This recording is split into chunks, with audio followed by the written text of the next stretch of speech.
Hello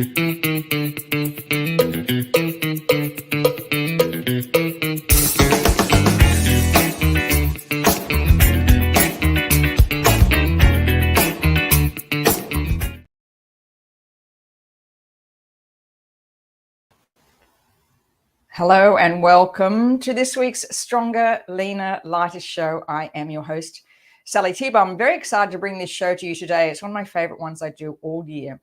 And this is to help you set goals and intentions that really work.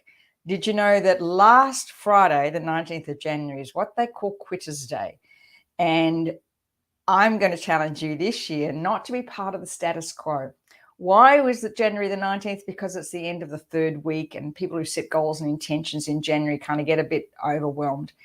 But today what I want to share with you is the 7 mistakes most people make when it comes to setting goals and intentions and how you can avoid them in order for you to really achieve what you want in 2023.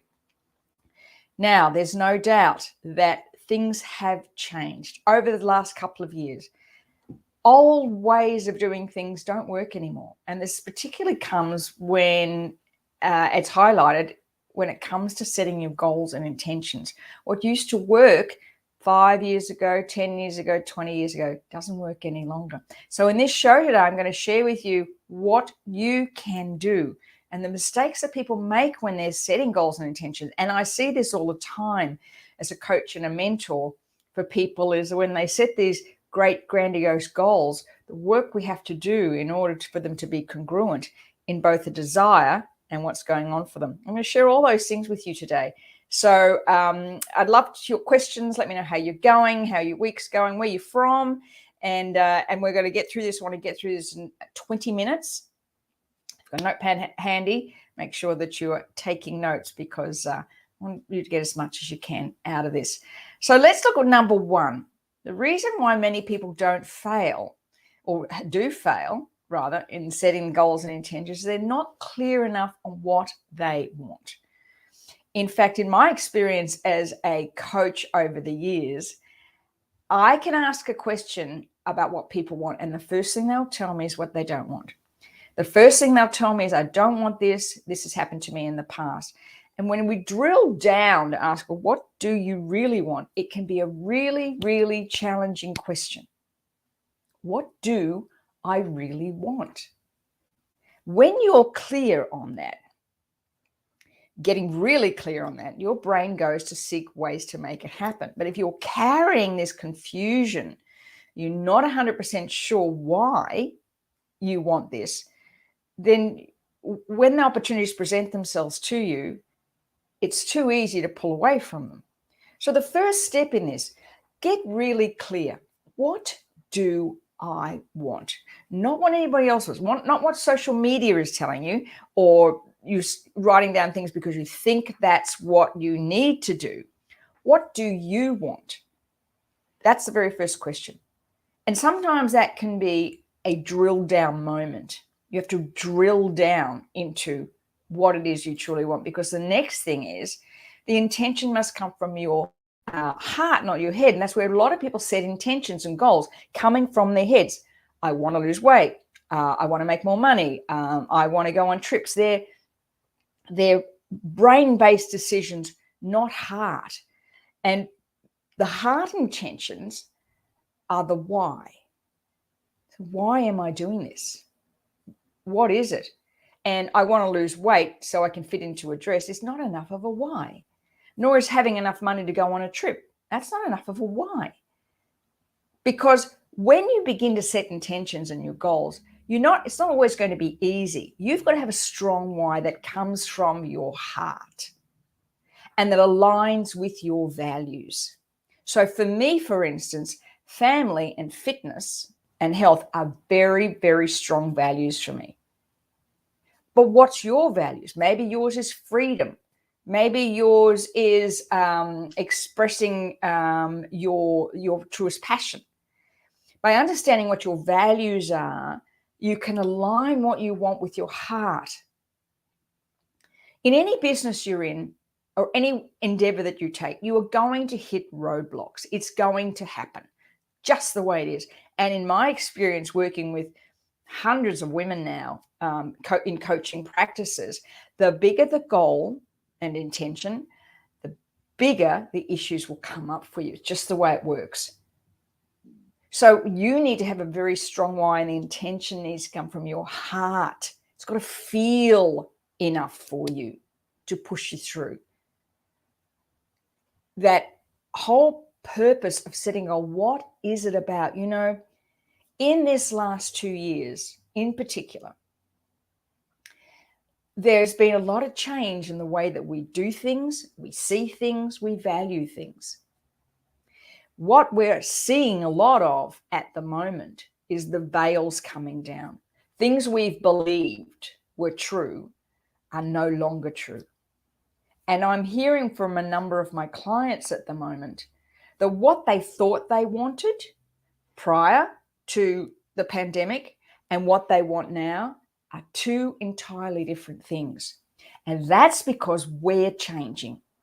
Do you know, when the pandemic first hit, we all were forced to be quiet, to pull in.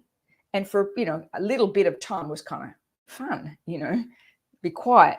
And then as time went on and we were seeing things happen and we were hearing objective views from other people, thoughts, ideas, intentions, rules, regulations, all that going on, there came a point in time, I think, for many women in particular, where we began to question. I don't think that's right, or I don't think that's right, or I don't think that's right. It gave us the opportunity to really challenge our intuitive beliefs, like an exercise machine, to practice it. So now, bringing forth that, what we've learned over the last 2 years, is ensuring that all the intentions we set come from our heart. How does it make you feel? How does that make you feel, that intention?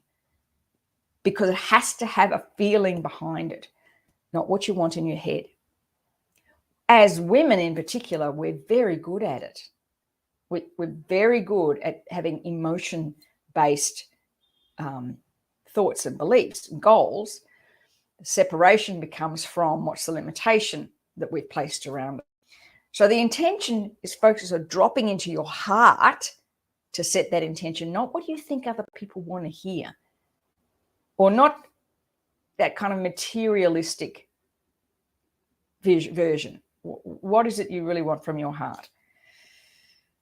Number 3 is that many people forget to ask for a sign. This is incredibly important. When you are setting an intention, here's what happens. You create the intention, your brain, what we call frequency of illusion, goes sorting out ways to make it happen. Sometimes those signs appear, but we're looking for something else. Someone will show up. Someone will say something. You'll see something on TV. You'll read something in a book, and you'll kind of flip over it because it doesn't seem to fit your intention.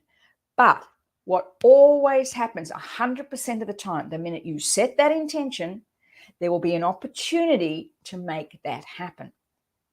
And when you ask for a sign, God, the universe, your high self, the all is, whatever it is, to ask for a sign, that sign will appear.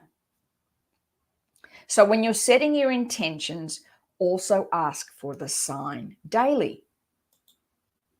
Number 4, we get into judging the signs. Huge mistake.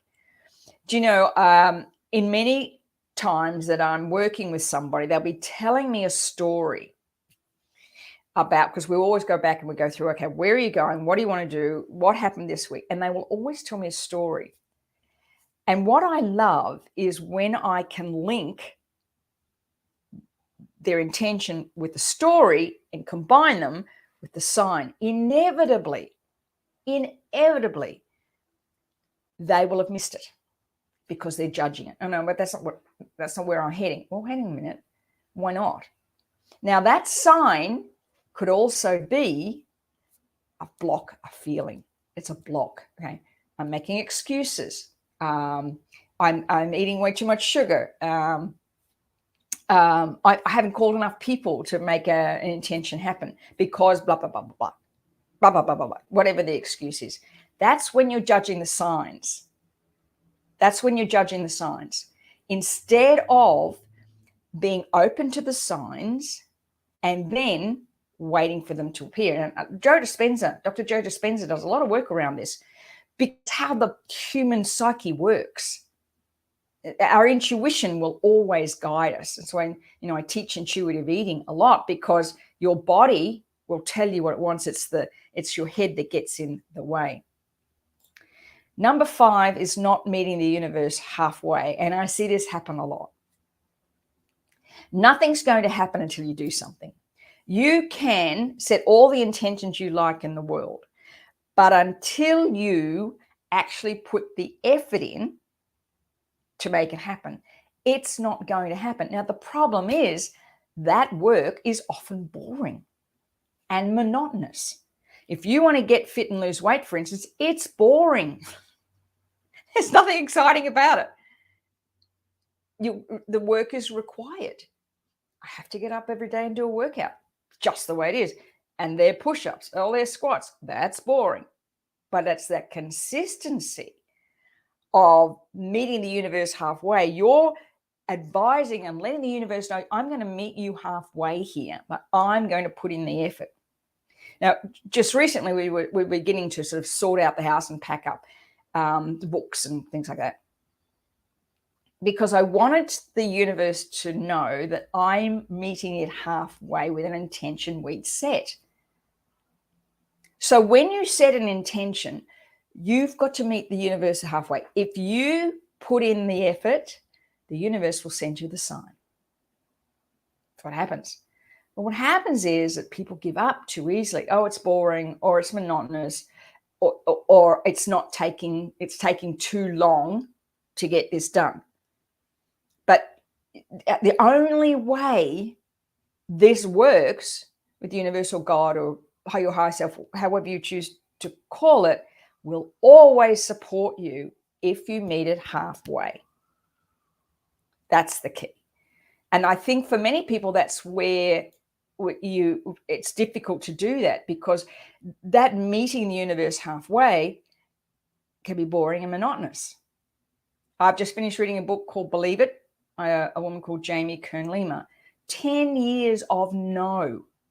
10 years, doors were shut in her face. She developed her own makeup brand before she finally got a yes, which eventually led on after a number of years to sell her business for 1.4 billion with a B in front of it. But those 10 years were no. What she had first, she was clear on what she wanted. The intention to build this business wasn't to build $1 billion brand. The intention was to help people like her who suffered from rosacea. That's what she wanted to help. The intention came from her heart, not her head. She asked for the signs all the time. She didn't judge the signs when they arrived. And she met the universe halfway by continuing to focus on what she wanted to achieve in 10 years. I want to ask you, with your intentions, are you prepared for a long-term goal? Are you prepared for a long-term plan? This isn't something about making a decision for now. For instance, let's talk about fitness and health and wellness. This is a long-term plan. The problem we've got into in the past with fitness and wellness, if we talked about things in 12-week chunks or 30-day challenges, it's not. Fitness and health is a long-term game, and you're going to have ups and you're going to have downs. When I decided when I was 55 years old that something was going to change, and I wanted to end whatever this pattern was that made me so unwell and so overweight, I had to make a decision then that this was a long-term plan.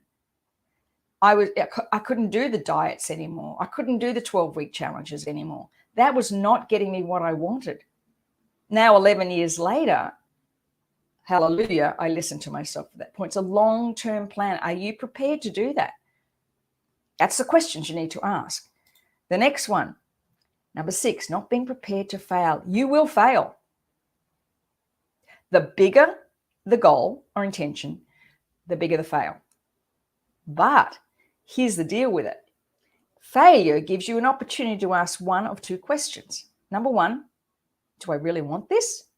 That's it. Am I not clear enough? Am I not clear enough? I'll go back. Wait a minute. Number two, is this really what I want? That's all failure is. You know, and when my kids were little and, they'd try out for different teams. And if they didn't get on the team, the question I would ask, do you want to do, is there something you really want? Or are you doing this because you think you want? And one daughter in particular who was aiming for rep netball, when she didn't make the team, okay, do you really want this? Because it wasn't a long-term plan. She couldn't have done it for the rest of her life. It was sad that she missed out, but you know what was extraordinary about it? When she kind of processed it, we processed it together, she realized it's not what she wanted for the rest of her life. What was really interesting was when she failed that, it opened up the opportunity for her to be cast in a musical that year. It went on for her to have a career in music. She still sings a lot, plays with bands, and she's also a journalist. It gave her an opportunity to ask the question, is this what I really want? And so failure is nothing more than the opportunity for you to realign. Okay, so what do I do when I fail? Number one, maybe do I need a mentor? Do I need to talk to somebody who's done this before? Am I trying to cut corners? You know, I want to release weight, but am I not getting up and doing my workout? Am I not drinking enough water? Like, am I cutting corners here? What's my excuse? So failure is part of the process because you learn so much about yourself.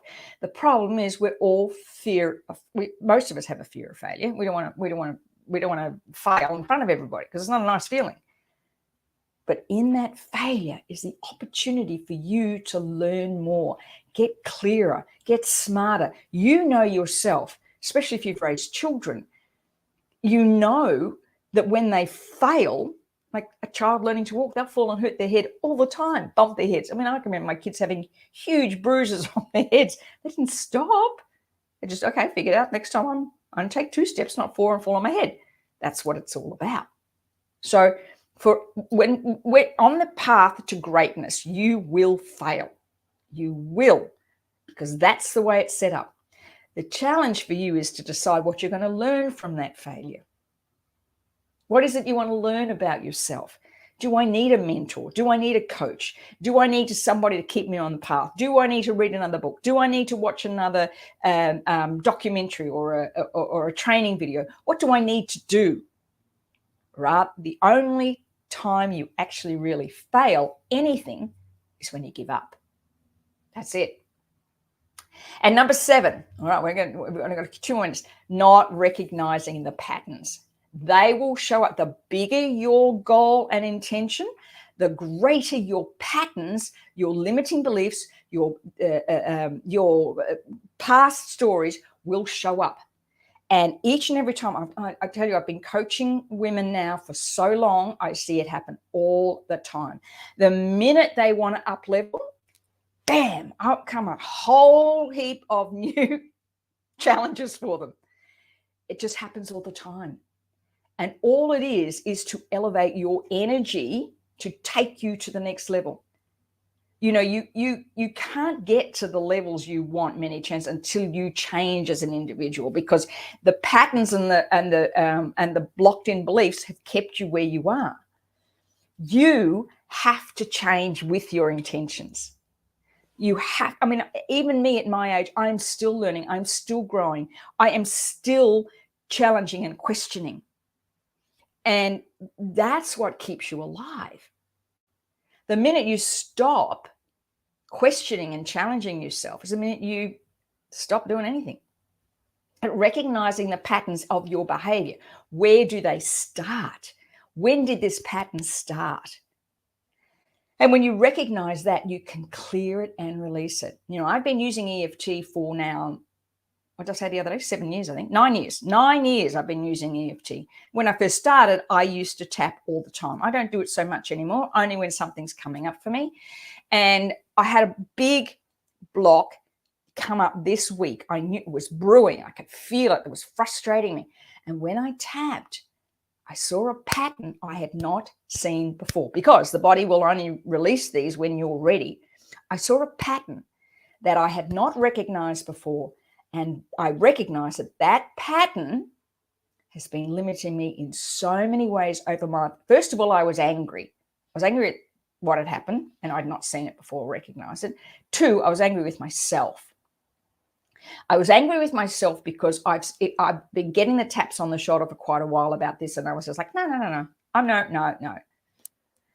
Now, what happened on that moment was extraordinary. It was like everything lifted. Now, why is this still happening to me? Because I have set bigger intentions. I've got greater visions for myself than I had this time last year. So those are going to come up for me. They're going to come up for me. And you know what? I'm glad. I'm glad I'm the age I am with my wisdom, that I know that when there's a block, there's something I have got to release in order for me to take to the next level. So if you're setting intentions and goals you want to achieve for the year, and you haven't acknowledged and released the patterns, you're always going to hit that glass ceiling. Always. You'll never, ever get where you want to be. I am asked consistently over and over again, about me being fit and strong, and I'm an inspiration, which is lovely and all that. But the thing is, I'm consistent. That's it. I'm consistent. I'm boring. I get up and work out every day. I drink, 6 bottles of water at 2.5 liters a day. I meditate every day. I write in my journal every day. Those boring, consistent things I do every day are where I am now at my age. That's it. At 55, I made the decision to do it. So the key with all of this is whatever intention you want to achieve is to look at the patterns that have kept me where I am right now. So I'm taking on new clients this year. I was winding my business down. I'm not doing that anymore. I'm taking for a whole heap of other reasons. If you are interested in looking at coaching with me, here is the link. I'm going to pop it in the, where we go. I'm going to pop it in the chat box, and let's have a chat. If you're interested in you say, you know what, I'm ready to do this. I am ready to make 2023 better than ever before. Let's have a chat. We can have a chat and talk about it. All right. One more thing. I'm going to leave you because I'm a little bit over time, but I want to share with you something before I go. This was a study done by the American Society of Training and Development, and they uncovered the key elements to success in sticking with a goal. And I'll read it to you. Number 1, 10% believe that you achieve your success if you have an idea or a goal. So you've got to be clear on what you want. 25% success will come if you consciously decide you will do it. You make that commitment to yourself. So create the vision and commit to action. 40% achieve success if they decided when you will do it. You actually set aside a time. Okay, every morning for, I don't know, half an hour, I'm going to do a workout and write my journal. I'm going to make sure I drink lots of water, whatever it is. If you decide when you're going to do something. 50% of people of success comes if you plan how you will do it. So you've got to map out a plan of action. And that's what meeting the universe halfway. Okay, here's my plan. I'm going to stick to this plan every day. I'm going to ensure that I take this action every day. If it's weight loss, I'm going to work out every day. I'm going to make sure I practice intermittent fasting every day. I'm going to not have sugar. How are you going to do this? That's the biggest thing for many people. 65% of people, if you commit to someone, you will do it. A friend, your husband, partner, children. This is what I want to do. It's almost like the minute you make that statement, you don't have to put it on Facebook, but you make that statement. But here's the kicker. Of these, I think it was 30,000 people that they interviewed, 95% success rate if you have a specific accountability point with a person you're committed to. And that's where coaching comes in, Mark. So if you're really keen on wanting to start 2023, you want to make this your best year. You're like, I'm over this. I'm not putting up with this anymore. And it starts with me. click on the link, book in for a strategy session with me, see if I'm the coach for you, see what's going on for you. Let me see if I can figure this out, and I can help you achieve what you want now. So you're going to make 2023 your best year yet. Thank you for being on the show. Talk to you soon. Bye for now.